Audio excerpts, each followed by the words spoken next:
Hi everyone. So with Siege, we kind of already know that you need a lot of rune depth for everything you need to build, but something that gets forgotten in between is that blue runes are still really good when they're max rolled.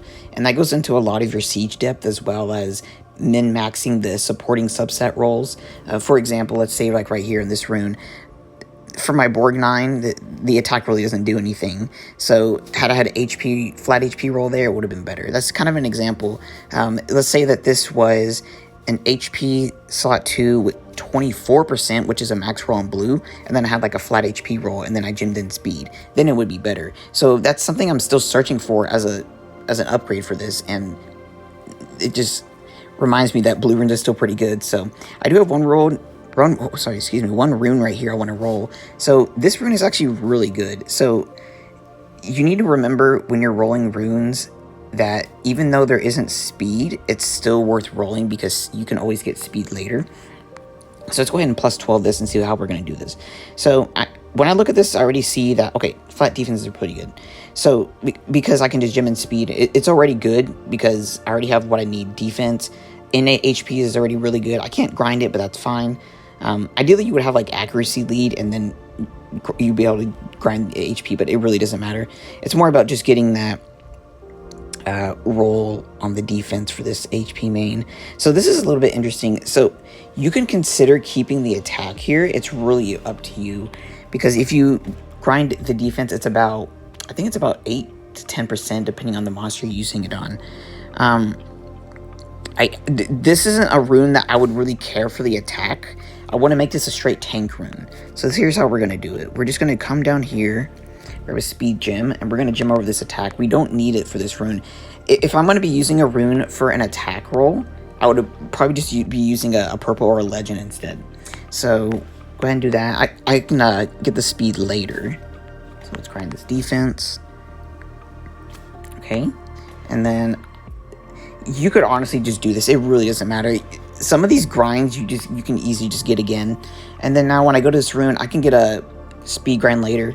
It ends up being a 28% defense, and it is also my second best in this slot. I actually re-upped this rune to make, because I really need the HP that had high defense. So this blue rune ended up being my second best in terms of an archetype. So for archetype runes, when I'm thinking about this, I'm thinking about, this is how I just, it's a little bit, it kind of makes your inventory bloated a little bit, but if you do this a lot, you can kind of get runes where, let's say for example, like I mentioned before, if a rune has like an attack that you don't need, it kind of ends up being a dead stat for some monsters.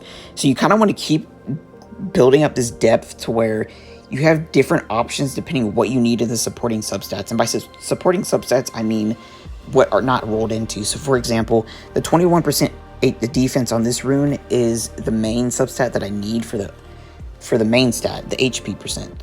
And the flat defense and accuracy, and then whatever I gem in, those are supporting substats. So this is like, all these stats benefit a tank, which is what a lot of these triple revenge builds need. And I'll show you one more example on my despair. I sometimes use despair very limitedly because I still have really bad despair depth, and a lot of monsters that I'm going to be using these despair runes that I have, they're going to be on defense or maybe on some offense or something. So I can't really switch those off of defense or bother moving those around. So a rune like this is just really good to have because I can just throw it on a monster like Huadam, and it just works out pretty well. I think I have like, yeah, some of these are legend, and that's fine, but what matters is I'm still using a blue rune, even though the build is going to be used up in like a higher level siege where defenses are going to be using their best runes. A lot of times the main stat is what's really important, and then you just go and dig and see what substats you need. So you can still get a lot of tankiness out of a blue rune like this. I'm actually going to go later and gem the defense higher, and then this will just be a really good tank rune for like a monster like Huadam. And a few other monsters that I still use blue runes on. Let me see if I can find you one right here real quick. So Okay, so here, for example, this is the tanky or Cha-Cha build. This is the one where you don't need res, you don't need accuracy. It really doesn't matter. You just want to be really tanky. So let's see, right? So this rune right here, for example, this is a really good, like, tank rune. The only thing that's not too crazy is the attack innate. It's really, really small, but you really just don't want bonus attack on Cha-Cha. But on a tank, this rune has everything you need. And then if I go and look at my Revenge HP with defense, I have one that's better, and then this is the next best. So that's kind of what you're doing with blue runes. You're maximizing how a main blue rune max rolls and getting your upgrades. If you have like a 32 or a 38, some insane purple, of course you can go and switch that around, but when you're going and building up rune depth and you don't want to bother switching stuff, it's a lot easier to have a lot of these runes that you can just easily build depth with. When I first started out with Siege, I was having everything runed and I wouldn't swap any runes, at most the artifacts or maybe one rune in the build, but in general I had everything runed like as if I was going to be using it with that build no matter what. It's good practice for Siege, but as I started ranking up in Siege and fighting harder guilds and stuff, I did have to start moving runes more. So really how this affects you is going to vary by how you're farming, how much you spend in the game, and what your depth is like. So not everyone is going to have the same results of how they're going to be managing their rune inventory and everything. If you're worried about space when you're building your depth, you could always just throw runes on storage monsters. But otherwise, it makes the idea of Siege not as stressful or time consuming. There's a lot of time that's wasted in inventory, moving things around. Like sometimes it's moving builds around takes longer than the battle if you're doing like a turn 1 or some turn 2 nuke team.